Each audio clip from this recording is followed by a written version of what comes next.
I must admit, when I heard Donald Trump won the election, it was like a weight off my shoulders. I knew that right away he was going to roll back the DEI woke agenda that has been pushed on us, has been just out of control for the last 4 years. And I knew that he was immediately going to start rolling that back and just get us back towards baseline, back towards having an opinion on something and not immediately being told that you're a racist or you're transphobic if you don't agree with the situation. And so, wow, it's such a breath of fresh air. He's already aggressively doing things that he said he was going to do on the campaign trail. Besides, Kamala Harris is a complete disaster. I am floored at how many people voted for her. And I just assume that they didn't pay attention. They weren't actually listening to her. They just knew she was the Democratic candidate and they were going to vote Democratic.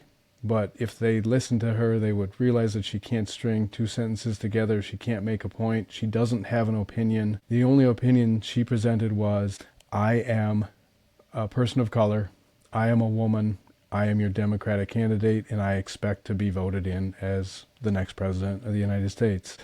Obviously, that didn't work out for her, and thank God for all of us that it didn't. That being said, I can understand at least why people voted for her. I can understand because of the way that the Democratic Party has angled themselves. Their rhetoric over the last at least few years since I've been paying attention has all been, this is what we need to do, and if you don't agree with it, then you're racist. Or this is what we need to do for inclusivity, and if you don't agree with it, then you're transphobic or you're a bigot. And then they come after you, and then they try and cancel you, and they try and make you go viral, and they've got the media on their side. And so everything is skewed towards them. I mean, talking about the media was trying to give her these softball questions on these softball interviews. Everything was home field advantage as far as Kamala Harris, and she couldn't do it. She couldn't answer simple questions that were set up to make her look good, to just let her answer a question simply. And so that should have been a red flag. The other red flag for me should have been that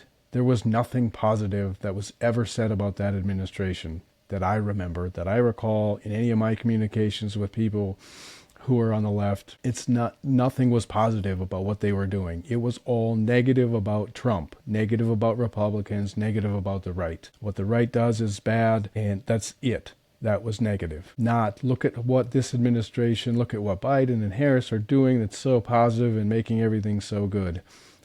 I never heard that. If you look at posts, or if I were to show you posts from people that I know are on the left that are Democrats, vote Democrat, skewed to the left, it would all be negative against Donald Trump. That was it. There was no positive for Kamala Harris. The only positive was what she presented was, she's a person of color. She's a she. She's a woman. You know, this is obviously the candidate that we should have, and that's it. And then if you look at the right, you look at Donald Trump, and what he presented was, this is what I'm going to do. And he got elected and he started doing it. You know, this is what I'm going to do to make, you know, of course the MAGA is the slogan, right? So make America great again. This is what I'm going to do. This is how we're going to do it. And then he just does it. Again, on the left, they didn't have an agenda because everything was going to shit. Everything was terrible. So Kamala Harris didn't really have a platform to run on, like, this is what I'm going to do different. Like, you were already in office for 4 years and nothing happened, nothing changed. How are you all of a sudden, if you're commander-in-chief, how are you going to now all of a sudden make these big strides? So they didn't really have anything to go on, but those were the big red flags for me. One huge issue was this whole transgender thing, and unfortunately it was weaponized. Transgender in sports was the biggest one that was weaponized. And I don't think that boys should play on girls' teams. You know, biological men should be on girls' teams, and I don't think that they should be in women's facilities, girls and women's facilities. I don't agree with that. But the bigger issue for me is gender-affirming care in youth. Why are we pushing gender-affirming care, which is hormones, puberty blockers, and surgery on kids who are just kids? Gender dysmorphia is a mental health situation. They don't even want you to say disorder because I guess that's too much of a stigma. It's a mental health situation. And so then to deal with something that's a mental health situation by physically changing a person, those things don't align for me. I understand that there are people who are transgender who get that care and are happy with it, and that's fantastic. But when we have a youth who is confused, who is not fitting in, who is just trying to figure out who the heck they are, and they land on, maybe I'm transgender.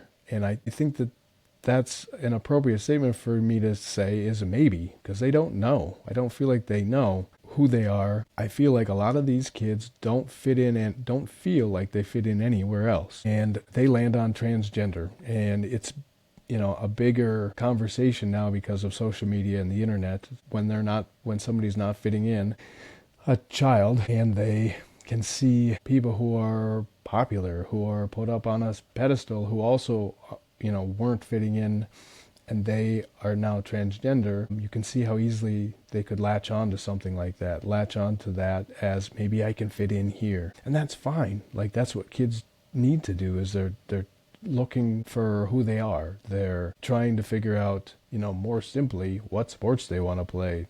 Are we into art? Am I into music? What clothing should I wear? What clothing do I like? How do I dress and behave and all that kind of stuff? And one of those things for some kids is I don't feel comfortable in my own body, and I think that I'm, the other gender, but locked in this body. And that's great that they have the opportunity to explore that and see if that is in fact true. But I don't agree with gender affirming care for these kids under the guise of support, under the guise of we support you, we want to help you and support you, and here's a bunch of hormones, and here's chemical castration, and here's gender affirming care, where gender affirming surgery, where we change you physically. When you're still struggling and still confused, I just don't agree with that. And so I know that Trump signed an executive order to stop that from happening until a person is 19. Now, of course, I live in Minnesota. The government here is not backing that. They don't support that. They, of course, want this care for kids. They want to push kids with puberty blockers and gender affirming the surgery before they're 18. And so they're suing, actually.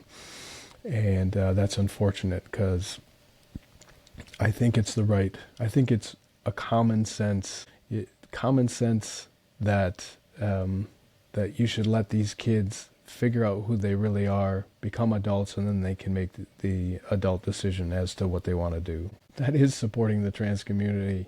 I am supporting the trans community. Give them time to figure out who the heck they are before you push this stuff on them. And I'll be darned. You know what? I looked into this a little bit, and the medical community, they make money off the transgender community. Who would have thought? Who would have thought? They make money. Of course, surgery isn't free. Surgery is thousands and thousands of dollars. These hormones and puberty blockers and whatever, also thousands and thousands of dollars. I don't know the numbers, but transitioning a kid, medically transitioning a child, makes them money. Boy, what a relief. 4 years of Donald Trump, and God, 4 years ago, I had never heard of J.D. Vance, but man, what a smart guy. He's articulate, and he's cool and calm, and so I think he too is a big reason why Trump got elected, because he is a force. And I heard some very smart people talking on a podcast that, man, they lost this election. The Democrats lost this election because they put Kamala Harris and did as their candidate and really screwed up. But they didn't screw up just for 4 years. I mean, this could be a 12-year swing, because J.D. Vance could easily be the next candidate and could potentially be the next president after Donald Trump. So we'll see. But right now, breath of fresh air, huge weight off my shoulders. I just feel like we're going in such a good direction. And I'll admit, he's not perfect. He does some really aggressive things sometimes that are just kind of off the wall, that I don't understand, that I don't agree with. The way that he carries himself, sometimes I don't agree with. The way that, he gets into these petty back and forth fights on X and that kind of stuff. I don't agree with that. I wish that he would just govern. So hopefully he does do that. But we'll see.